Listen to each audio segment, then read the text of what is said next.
Part of the background of the New Testament letters, both Pauline letters and the general epistles, is the diaspora, or the dispersion of the Jews across the Roman Empire.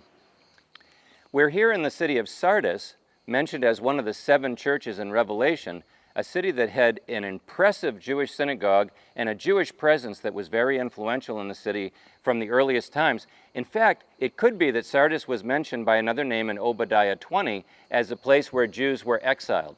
You see, the origin of the diaspora is the dispersion as a form of judgment in 586 BC for those that were in Judah, and even back before that in 722, those that left Samaria. Jews had ended up in Babylon, they'd ended up in Egypt, and eventually throughout what would later become the Roman Empire, there was a significant Jewish presence of people who became educated, influential, and interconnected with larger Roman society. And this created a certain tension, a creative tension for many, to find a way to prosper and to succeed while also at the same time remaining loyal to Jerusalem and to Judaism. Interestingly, this synagogue is right next to the gymnasium. Right beside us is a large gymnasium with a frigidarium and a caldarium, a huge complex that was one of those epic kind of symbols of Roman society. Now, this synagogue is especially important because it's the largest one from the ancient world that you can visit today. This comes from the 4th century. It was filled with mosaics all over the floor. Behind me are niches where the Torah scrolls and other scriptures were kept, and this door right here faces east. So as the sun came in here in the morning, it would flood the synagogue. This one, in the later period, housed 1,000 people.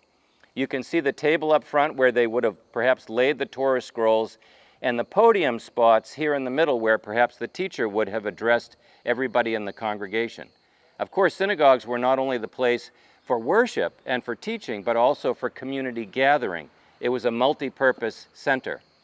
Well, I like to use this as the background for the book of James, who begins much like the book of 1 Peter, James, a servant of God and of the Lord Jesus Christ, to the 12 tribes scattered among the nations. The idea of dispersion has one meaning to it, and that is to be dispersed out of judgment.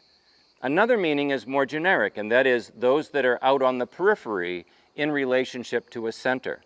Over time, the periphery would become more powerful than the center and would often have their own ways of doing things away from Jerusalem.